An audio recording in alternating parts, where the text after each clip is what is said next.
안녕하십니까. 매일신문 뉴스 한송입니다. 첫 소식입니다.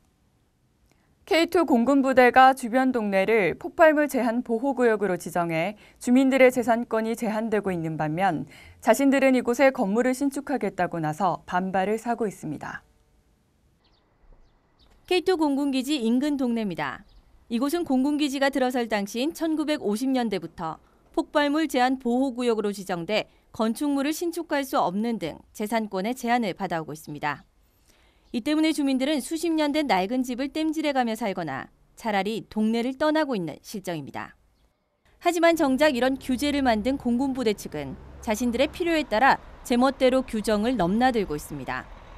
장교 공동주택 5동과 군사시설 1동을 짓겠다며 지난달 구청에 건축 허가를 신청한 겁니다. 그거를 지금 검토 중이에요. 검토 중인데 숙소는 필요는 하죠. 숙소는 필요는 한데 당장에 강행하거나 뭐 그렇게 하지는 않을 거예요. 지금까지 전투기 소음 등 군부대 주둔으로 인한 각종 피해를 참아온 주민들은 어이가 없다는 반응입니다. 군사보호제를 묶어가지고 재산권 행사도 못하게 하고 자기들은 땅을 사가지고 아파트 4층 5층 짓고 우리는 지금 재산권 그것도 못하기에 굉장히 주민들이 불만이 많습니다. 주민들의 반발이 커지면서 구청은 일단 허가를 보류했습니다. 한 달 후 열리는 허가민원협의회에서 신축 허가 여부가 다시 논의됩니다. 대구 시민들의 K2 이전 요구에 아랑곳 없이 군이 부대 시설을 더 확장하겠다는 데 대해 주민들은 분노하고 있습니다. 매일신문 한윤주입니다. 포항 동빈내항에서 형산강을 연결하는 운하가 건설됩니다. 과거 물길이 끊어지고 오수가 넘치던 이곳이 아름다운 수변 도시로 재탄생하게 됩니다. 경북도와 포항시는 포항시 남구 해도동 동빈운하 건설 현장에서 김관용 경북도지사와 박승호 포항시장, 시민 등 1000여 명이 참석한 가운데 운하 기공식을 가졌습니다. 동빈운하는 동빈내항에서 형산강까지 1.3km 구간의 폭 20m, 깊이 2m의 수로를 건설하는 사업으로 내년 6월 완공을 목표로 총 사업비 1,400억 원이 투입돼 통수시설과 교량, 도로 등이 갖춰질 예정입니다. 수로 주변의 민자사업 부지에는 호텔과 수변상가, 워터파크, 해양공원 등을 조성해 시민 휴양지로 활용할 계획입니다. 김 도지사는 기공식에서 동빈내항의 옛 물길을 다시 이어 본 모습을 되찾고 도심 재생을 통해 아름다운 수변 도시로 재탄생할 것이라고 말했습니다. 2012 예천 곤충바이오 엑스포 조직위원회가 개그맨 최효종 씨를 홍보대사로 위촉했습니다. 홍보대사로 위촉된 개그맨 최효종 씨는 앞으로 각종 광고와 이벤트를 통해 행사를 적극 홍보할 예정입니다.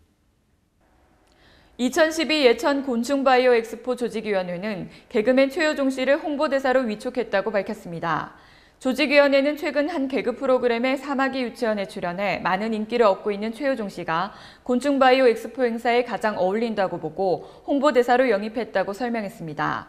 조직위원회는 지난 21일 최효종 씨에게 홍보대사 위촉장을 전달했으며 앞으로 최효종 씨와 함께 TV 지명 광고와 온오프라인 이벤트 등을 통해 행사를 적극 홍보할 예정입니다. 예천군은 2007년 국내 처음으로 곤충 엑스포를 열었으며 5년 만에 곤충 바이오 엑스포를 마련했습니다. 올해 곤충 바이오 엑스포는 여름방학에 맞춰 7월 28일부터 8월 19일까지 23일간 열릴 예정입니다. 2011 대구 세계 육상선수권 대회 결산 결과 510억 원의 잉여금이 발생해 대구시는 잉여금의 구체적인 활용 방안을 마련키로 했습니다. 지난해 성공적으로 치러진 대구 세계 육상선수권 대회. 대회 운영은 물론이고 경제적으로도 기대 이상의 흑자를 낸 것으로 집계됐습니다.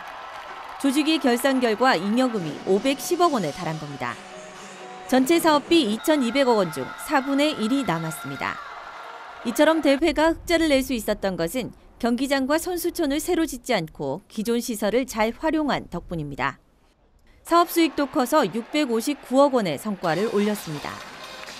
대회 물자를 렌탈해서 경비를 절감을 했고요. 만석으로 인한 입장권 수입 증대, 적극적인 후원사 유치 등이 경제대회를 치룰 수 있는 요인이 되었다고 봅니다. 대구시는 남은 잉여금을 어떻게 쓸지를 놓고 즐거운 고민에 들어갔습니다. 일단은 2011년 대회 기념사업 등과 연계해 대구에서 시작된 육상 열기를 이어나간다는 계획입니다.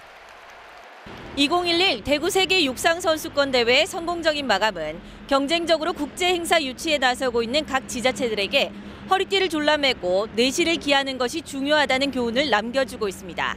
매일신문 한윤조입니다. 대구 남구 캠프워크 미군기지가 부대를 시민들에게 개방했습니다. 시민들은 영화에서만 보던 최첨단 군장비와 다양한 볼거리로 즐거운 시간을 가졌습니다. 생전 처음 보는 K2 소총을 직접 만져보고 관역을 겨눠봅니다. 헬기 조종석에도 앉아봅니다. 미 육군 창설 기념일을 맞아 대구의 한 미군 기지가 부대를 시민들에게 개방했습니다.